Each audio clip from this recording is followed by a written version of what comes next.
Auto ଓଲଟି ଜଣେ ମୃତ ଜଣେ ଗୁରୁତର। କୋରାପୁଟ ଦାମନଯୋଡ଼ି ଥାନା ଅନ୍ତର୍ଗତ ହାତୀମୁଣ୍ଡା ଛକରେ ଭାରସାମ୍ୟ ହରାଇ ଅଟୋ ଦୁର୍ଘଟଣାଗ୍ରସ୍ତ। ସେମିଳିଗୁଡ଼ାଠାରୁ ନାରାୟଣପାଟଣାର ତେନ୍ତୁଳିପ୍ରଦା ଗ୍ରାମକୁ 9 ଜଣଙ୍କୁ ନେଇ ଯାଉଥିଲା ଅଟୋ। ଦୁର୍ଘଟଣାଗ୍ରସ୍ତ ହୋଇଥିବା ସମସ୍ତ 9 ଜଣଙ୍କୁ ଦାମନଯୋଡ଼ି ମାଥାଲପୁଟ ଗୋଷ୍ଠୀ ସ୍ୱାସ୍ଥ୍ୟ କେନ୍ଦ୍ରରେ ଅଣାଯାଇଥିଲା। ସେଠାରେ ଜଣକୁ ଡାକ୍ତର ମୃତ ଘୋଷଣା କରିବା ବେଳେ ଜଣେ ଗୁରୁତରଙ୍କୁ କୋରାପୁଟ ମେଡିକାଲ କଲେଜକୁ ସ୍ଥାନାନ୍ତର କରାଯାଇଅଛି।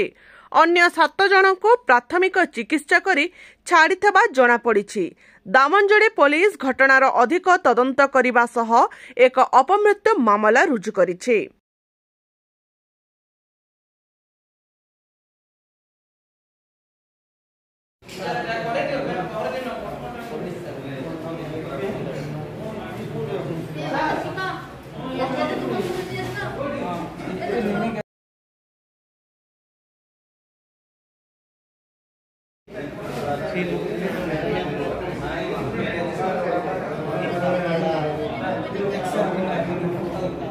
ଦାମନଯୋଡ଼ିରୁ ସୁଦର୍ଶନ ସେନାପତିଙ୍କ ରିପୋର୍ଟ, ପବ୍ଲିକ ନ୍ୟୁଜ ଲାଇଭ।